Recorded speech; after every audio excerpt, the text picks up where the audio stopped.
जय श्री कृष्ण दोस्तों।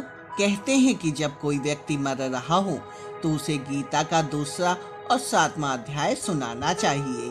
इससे उस व्यक्ति में आत्मबल की प्राप्ति होती है और वह निडर हो जाता है।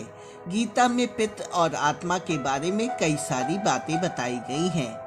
तो चलिए दोस्तों, आज हम लोग जानते हैं प्रमुख 10 बातों के विषय में। आत्मा अविकारी है, अर्थात जिसमें कोई विकार नहीं है। जैसे पानी में दूध या जहर मिलाने से उसमें विकार उत्पन्न हो जाता है, लेकिन आत्मा में किसी भी तरह की कोई मिलावट नहीं हो सकती और ना आत्मा किसी में मिलती है। आत्मा को न काटा जा सकता है, न जलाया जा सकता है और ना ही दफनाया जा सकता है, ना ही डुबोया जा सकता है। आत्मा अविनाशी, अविचल, अजर और अमर होती है। आत्मा का न आदि है और न कोई अंत है। वह अनादि और अनंत है। वह न जन्म लेती है और न मरती है।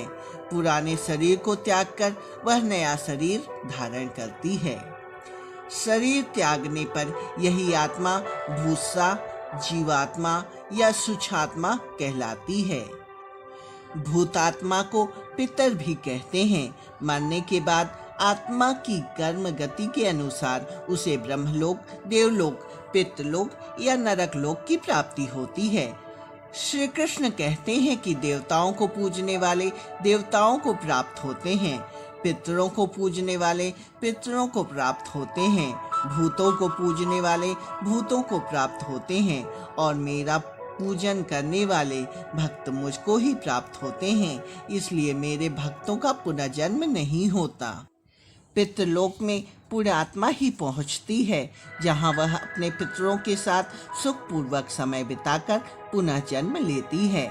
शुक्ल और कृष्ण अर्थात देवायन और पितरायन मार्ग सनातन माने गए हैं।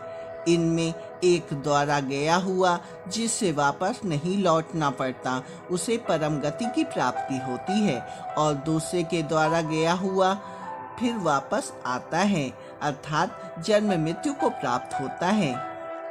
भगवद गीता के पाठ से पितृ दोष से मुक्ति पाई जा सकती है।